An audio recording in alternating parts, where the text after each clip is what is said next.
did that with Billie Jean. Like, you better go get, because Mike was an inventor. In his mind, he thought he was, he was all about invention. So it was like, go invent some things, go make some things sound like, he said it to me. He said, I'm so sick and tired of these primitive drum machines. That's what he said to me, and I was like, "Oh, I'm on the MPC. And you out here with the I'm MP. on my MPC while he telling me this, bro. I'm like, you ain't got this one, you know what I mean?" Yeah. But all right, so another thing people might not know about Michael Jackson is he was a huge hip hop fan, Big time. big time. So my Big question, Biggie fan. big Biggie fan. I was going to ask you. You know I got Biggie on the record, right? Yeah. Okay, so Biggie, I didn't know that was you that got him on the record. Well, he passed away. He was going, and Michael comes to the studio one day. He's like, I'm playing, we're doing a song Breakable. He's like, he's like, Rodney? I was like, yeah, man. He's like, I said, you know what I hear? I said, wait, I said, okay. He's like, we need Biggie on this. Biggie's gone. And crazy thing, man, crazy. A long time ago, I met Big when I was with him and Shaq in Orlando when Big did Can't Stop the Rain. And I had the acapella from when he did that with Shaq. And I was like, hold on, let me throw this on there and see what it feel like. And I put it on there, and Mike went crazy. He was like, you did it. You got yeah. You have no idea, but Mike, he loved Big. He loved 50. He loved hip hop. So, first of all, you were in the studio with Shaq and Biggie when they did that joint? I was with him. I was right there with him. What was that session like? Because my question about that, and this is a total tangent, is that Shaq was like a beast on the court. I'm gonna show you that day when we get done. I got the picture of that day. But go ahead. Shaq was like you keep blowing my mind. Shaq was like a beast on the court. Yeah. But he also had this like legacy in hip hop, like with the Fushnickens and all these people. So like he was also a wordsmith, but like I don't think anybody really was. Yeah, like I think people discounted his rapping in favor of his basketball playing. I mean, they always do though, but he took it serious. That's one thing I will say when I worked with Shaq. What's up, Doc? Can we rock?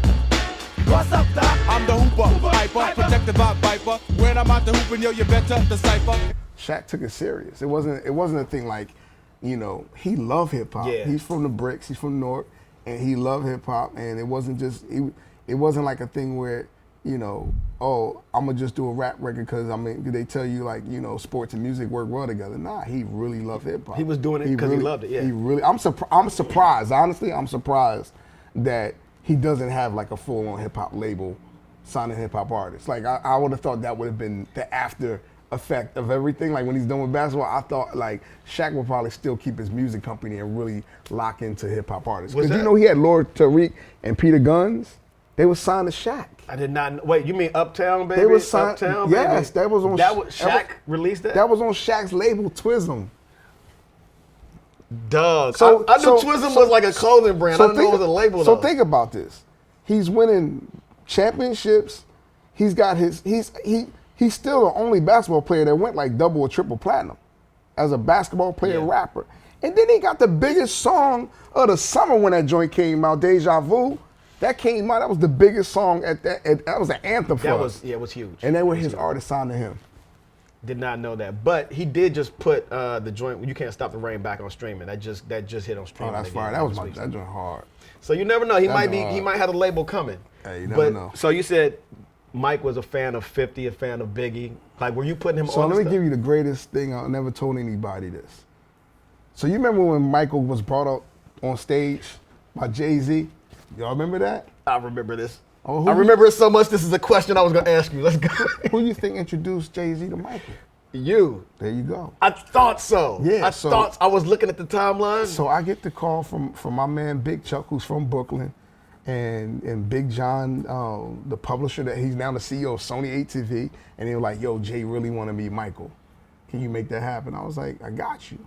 So I brought him up to the studio, took him to meet Michael. That was the most humble I ever seen Jay-Z in my life. Like I never, like for real, like he can vouch for it. He had to feel a little bit intimidated. I know Jay to be so cool and just so, and you could tell it was just like, it was a different thing when he got with Mike.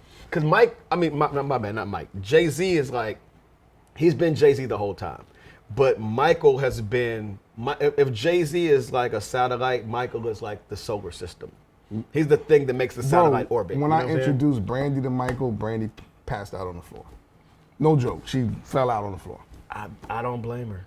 Fell out. Fell out. Yeah, Mike's presence is definitely, his aura was definitely different. Yeah, so that was that question. That was literally what I was going to ask you. Yeah. Like, did you know that he was going to go to Summer Jam? I hooked it up. I hooked him up with Jay, and it turned into that, and which was unbelievable. And I remember Michael being on the phone, asked me, should I do it? I was like, absolutely. Absolutely. That really rocked the world.